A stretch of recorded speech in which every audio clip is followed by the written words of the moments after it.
What's going on, guys? This is Rob, and it's snowing here in northern Colorado, the worst snow we've had in about 5 or 6 years. So got about 1.5 feet on the ground so far, and then it's supposed to keep on snowing into midnight. So yeah, slow moving storm just hammering on us. So here's the thing. As always, we have to preface this by saying that this is leaked stuff, so we don't really have anything to indicate that it's actually true.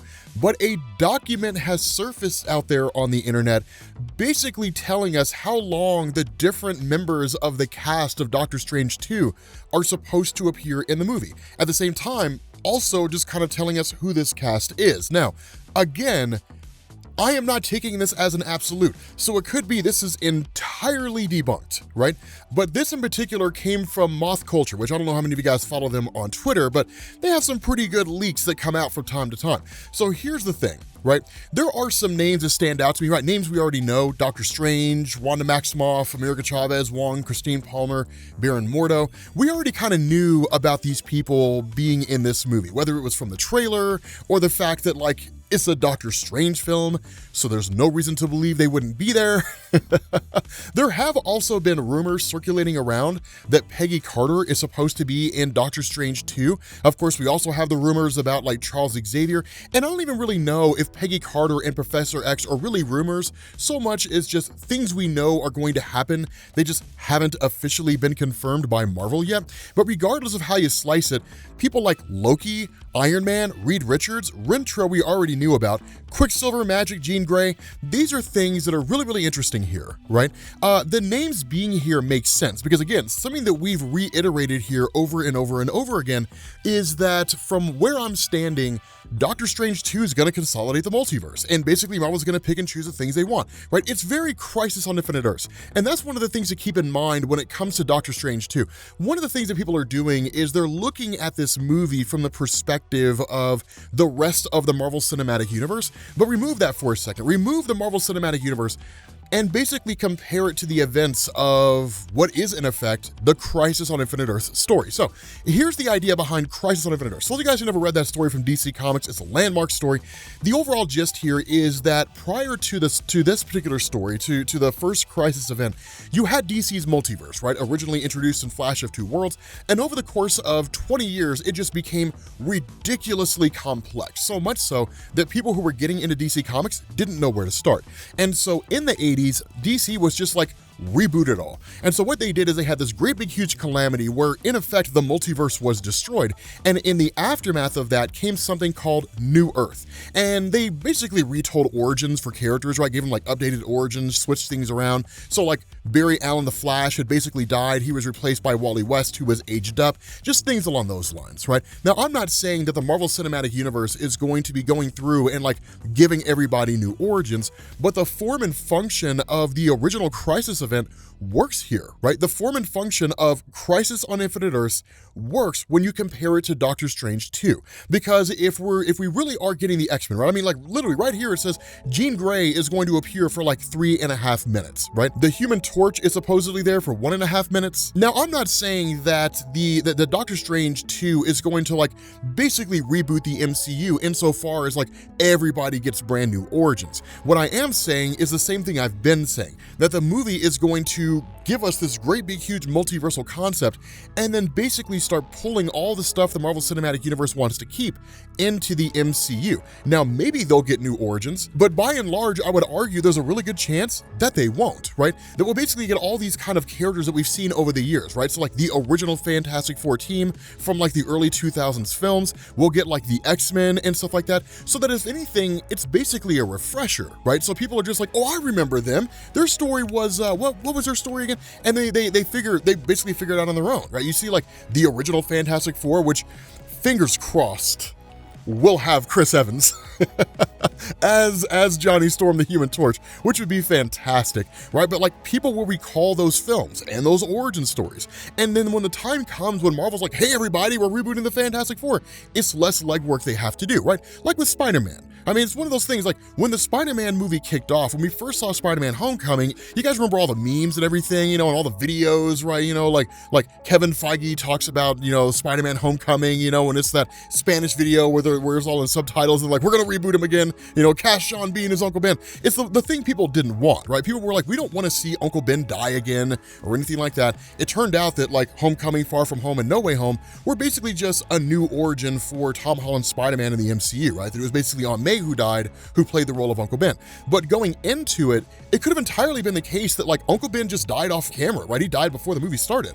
And the last thing he told Peter is, with great power must come great responsibility, and donezo, right? Like, you're off to the races. And so it'd be very easy if we get a kind of refresher on the Fantastic Four, we get a refresher on the X-Men, if from no other perspective than just seeing them again and then being reminded, oh, I remember that team and all that kind of stuff, that when the time comes when they give us a Fantastic Four movie, they don't have to show the ship going into space, and they don't have to show them getting cosmic rays and stuff like that, right? They just kind of show the Fantastic Four operating as a team. There's a good chance we'll get that, but it gives them the opportunity to effectively skim over those origin stories. And so that's why, like, if you look at this list, and if this list is actually accurate, it stands to reason that the characters we're getting will all be appearing around the same time and together as a unit. So for example, Iron Man, Loki, and Reed Richards all appear for about the same amount of time. I mean, I guess Reed Richards appears for like 4 seconds less supposedly, but I mean, it's 4 seconds, right?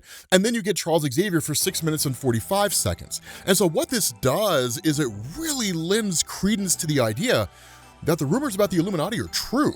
Right? That, like, wouldn't it be interesting if in the aftermath of the Loki TV series that Loki flees into the multiverse? The multiverse is a big place, right, that is ever expanding. Universes are crossing over. It's absolutely chaotic. I mean, I have to believe that trying to find someone in the multiverse would be like trying to find someone here on Earth in the midst of some kind of global calamity where all forms of communication cease to exist, right? Like some kind of EMP goes off that basically destroys the ability for cell phones or any kind of phones to work, right? Internet doesn't work or anything like that. How in the world could you possibly find somebody, right? It's like trying to find a needle in a stack of needles. And so it would be intriguing if along the way, he stumbles across the Illuminati, right? And so when Doctor Strange goes and is brought before that team, Loki's there. Now, it's also entirely possible it's not the Tom Hiddleston Loki we know. It's a variant of Tom Hiddleston's Loki. That's possible as well. One of the things to keep in mind is that assuming this whole idea of the Illuminati is true, and based on the things that we've seen introduced into the multiverse, they're borrowing heavily from Jonathan Hickman in a lot of ways. And one of the things we've talked about here is that in Hickman's Avengers and New Avengers run, that when you saw Reed Richards creating the bridge, basically a window to other universes in order to figure out why the multiverse was collapsing, the Illuminati members of other worlds or other universes consisted of familiar faces that we just hadn't seen united on a singular team. That's one of the things to bear in mind, is that anything is possible here.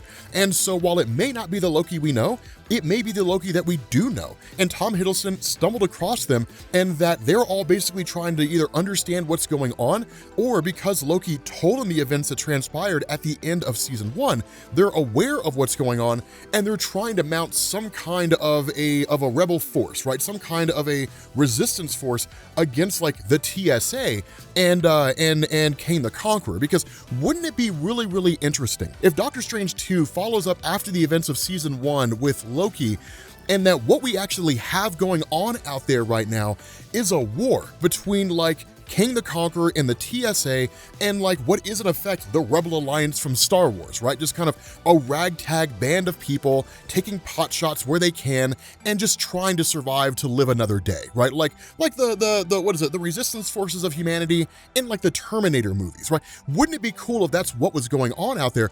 We just don't know, because the multiverse is a huge place of which we have very little understanding, according to Doctor Strange. So those kinds of things are possible here. And so while, again, this list is really just sort of a list that's out there, and that there's nothing to really indicate that it's an actual credible, real leak, right? A reveal of information that exists that's part of the MCU, the timing of a lot of these things makes sense, right? Supposedly Sylvie is in the movie for 2 minutes. It's a great way to explain one of two things: that either she was subjugated by Kang the Conqueror when he essentially arrived after the death of Immortus, and he was like, serve me or die. And because she just wanted to live, she ended up serving him, or because of the fact that he was like, I can give you back the life you wanted, right? We can find the universe that you came from because the multiverse is coming back now, and even if we can't find that exact one, we can find something similar to it. And so she's working alongside him tentatively, all the while unaware of the fact that he's going to betray her, or he just killed her. And that 2-minute scene that we get is literally her being killed at the hands of Kang the Conqueror and being like, oh my God, I really should have listened to Immortus because, now I'm dead, right? Something along those lines, right? It's just enough time to get an answer to the question, what in the heck happened to her? The believability of some of the people on this list. Illyana Rasputin, magic, she's a magic wielder, right? So in Marvel Comics, those guys who don't know how that works, you have a kind of loose affiliation of people who can use magic. They're not really a team per se, but they do hang out at this bar that only people who can practice magic can actually access, right? So you've got like Doctor Strange, you've got Brother Voodoo, you've got Damon Hellstrom, the Scarlet Witch, and you've got Illyana Rasputin. Illyana Rasputin's ability to manipulate magic is a little different from what you normally see Doctor Strange or Wanda Maximoff do, and she really derives a lot of her power from like the dimension of Limbo. And one of the things that's kind of interesting to toy with here is that perhaps that's where the Illuminati are operating out of. Limbo is technically a place that kind of exists outside of existence. There's true Limbo, and then there's the pocket dimension of Limbo, right? So the pocket dimension of Limbo in Marvel Comics is like a closet in your house, right? Like it's part of the space in which you dwell. It's part of the universe, and every universe has its own version of the dimension of Limbo. Then there's true Limbo, right? Like just out there in the middle of nowhere. We largely could have assumed that that was the place where Immortus, or the one like He Who Remains, if you want to call him that, where he existed. But then of course we found out at the end of Loki, he's just at the end of time. So he's not really in true Limbo, which is where Immortus resided in Marvel Comics. So it's entirely possible that like true Limbo is a place that exists out there, and that's where the Illuminati are stationed at, because it's the one place Kang can't access, because it exists outside of his purview, right? It's outside of his jurisdiction, or perhaps he doesn't even know it's there. Maybe it's a place that Illyana created, right? We have no real idea. I mean, it is possible, and that would be kind of the cool thing. It is possible in that scene when like the door opens and you've got like Doctor Strange standing there with, I think, America Chavez, and I also want to say Wanda, that like you see like all those buildings out there floating around and stuff like that. It's entirely possible that's Limbo, and that the ability to access Limbo is like, what is it? What Jack Sparrow said in Pirates of the Caribbean, it's a place that can never be found except by those who already know where it is, right? As weird and mysterious as that phrase is.